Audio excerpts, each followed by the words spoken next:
Hi friends, ഇന്ന് ഞാനൊരു cleaning video ആണ് ഇടുന്നത്. എൻ്റെ ടെറസിൻ്റെ മുകളിൽ കുറച്ച് തൈകളൊക്കെ നട്ടത് കാണിച്ചായിരുന്നു. അന്നേരം ഇപ്പോൾ എല്ലാവരും കമൻറ്റ് ചെയ്തു ഒന്ന് ആ ടെറസൊക്കെ ഒന്ന് ക്ലീൻ ചെയ്തോളൂ. ക്ലീൻ ചെയ്യാത്തതിൻ്റെ പ്രധാന കാരണം എന്താണെന്ന് വെച്ചാൽ മടി, അത് തന്നെ, അല്ലാതെ എന്ത്. അപ്പം എല്ലാവരും പറഞ്ഞല്ലേ ഇന്നൊന്ന് ക്ലീൻ ചെയ്യാമെന്ന് വിചാരിച്ചു. നമ്മൾ നട്ടേക്കുന്ന സാധനങ്ങൾ പയറും ഉരുളക്കിഴങ്ങും ഈ രണ്ടെണ്ണേ ഉള്ളൂ. പക്ഷെ ഇഷ്ടം പോലെ ഉണ്ടായ സാധനം ചീര. ഈ മണ്ണിലെ വിത്തിലൊക്കെ ഇഷ്ടം പോലെ ചീര ഉള്ളതുകൊണ്ട് ചീരയാണ് അധികം മുളച്ചത്. ഇപ്പം ഇതിൻ്റെ പൊസിഷനൊക്കെ മാറി പയറൊക്കെ വള്ളി വന്നിട്ടുണ്ട്. ഇതിനിപ്പം ഒത്തിരി മുമ്പെടുത്താണ് വീഡിയോ. അപ്പം നമ്മൾ ഇതൊന്ന് ക്ലീൻ ചെയ്യാം. ഒരു ഏതെങ്കിലും വീഡിയോ കണ്ട് ഇൻസ്പയർ ആകുമ്പോഴത്തേനും വേഗം എന്തെങ്കിലുമൊക്കെ കൊണ്ടുവന്ന് നടും. അങ്ങനെയാണ് ഇപ്പം ഇത് ചെയ്തിട്ടുള്ളത്. പിന്നെ നമുക്ക് തൈകളെന്ന് പറയാൻ മാവുണ്ട്, കണ്ടോ, കരിഞ്ഞുണങ്ങി കിടക്കുന്ന മാവ്. പിന്നെ നാരങ്ങ, നല്ല കയ്പുള്ള നാരങ്ങയുണ്ട്. പിന്നെ മാവ്, കായ്ക്കാത്ത മാവുണ്ട്. പിന്നെ കോവലുണ്ട്. കോവലിൽ കുറച്ച് കായുണ്ട്.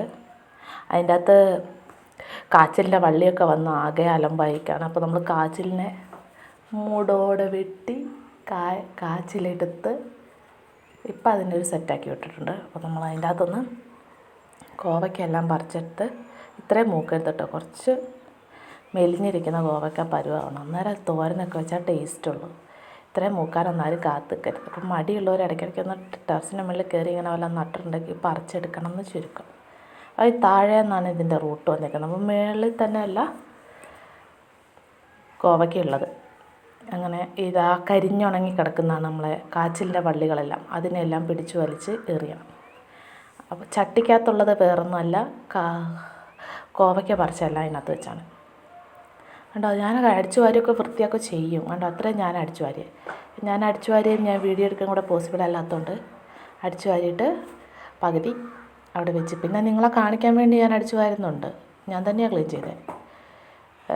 മഴക്കാലമൊക്കെ അല്ലേ വരുന്നത്. അപ്പം ചുറ്റും റബ്ബറുണ്ട് കേട്ടോ. അത് റബ്ബറിൽ നിന്നാണ് ഇത്രയധികം കരിയിലയും വേസ്റ്റും ഇവിടെ വരുന്നത്. പിന്നെ ടോയ്സൊക്കെ പിള്ളേരുടെ പരിപാടികളാണ്. അപ്പം പിന്നെ പിള്ളേരുള്ളതുകൊണ്ട് അവരെയും കൊണ്ട് ടെറസിൻ്റെ മുകളിൽ കയറൽ നടക്കില്ല. കാരണം അത്ര പൊക്കമുള്ളൂ ടെറസിന്. പിള്ളേർ താഴോട്ട് വീഴുമെന്ന് നല്ല പേടിയുണ്ട്. അതുകൊണ്ട് പിള്ളേർ ഉറങ്ങിയതിന് ശേഷം അല്ലെങ്കിൽ എഴുന്നേൽക്കുന്നതിന് മുമ്പ് അതിരാവിലെയാണ് ഈ പരിപാടികളൊക്കെ ചെയ്യുള്ളൂ. പിന്നെ നമുക്ക് നല്ല വെയിലുമായിരിക്കും. നമ്മുടെ പയർ കുറേ അങ്ങനെ നട്ടിട്ടുള്ളതുകൊണ്ട് പയർ വള്ളിയാകുമ്പോൾ ഇതിൻ്റെ മുകളിലോട്ടോ പിന്നെ നമ്മുടെ ഡ്രാഗൺ ഉണ്ടല്ലോ അതിൻ്റെ മുകളിലോട്ടൊക്കെ കയറ്റി വിടണമെന്നാണ് വിചാരിക്കുന്നത്. നമ്മുടെ ചീര ഞാൻ പറഞ്ഞല്ലോ, ഇത് ലേറ്റായിട്ടാണ് വീഡിയോ അപ്ലോഡ് ചെയ്യുന്നത്. അപ്പം ചീരയൊക്കെ എന്തായാലും പറിച്ച് 2 തോരം വെച്ചിട്ടുണ്ട്. ഇനി വിളവെടുക്കുന്ന വീഡിയോസ് വേണമെങ്കിൽ ഒന്ന് കമൻറ്റ് ചെയ്യണേ. നമ്മൾ വളമായിട്ടൊന്നും ഇട്ടിട്ടില്ല.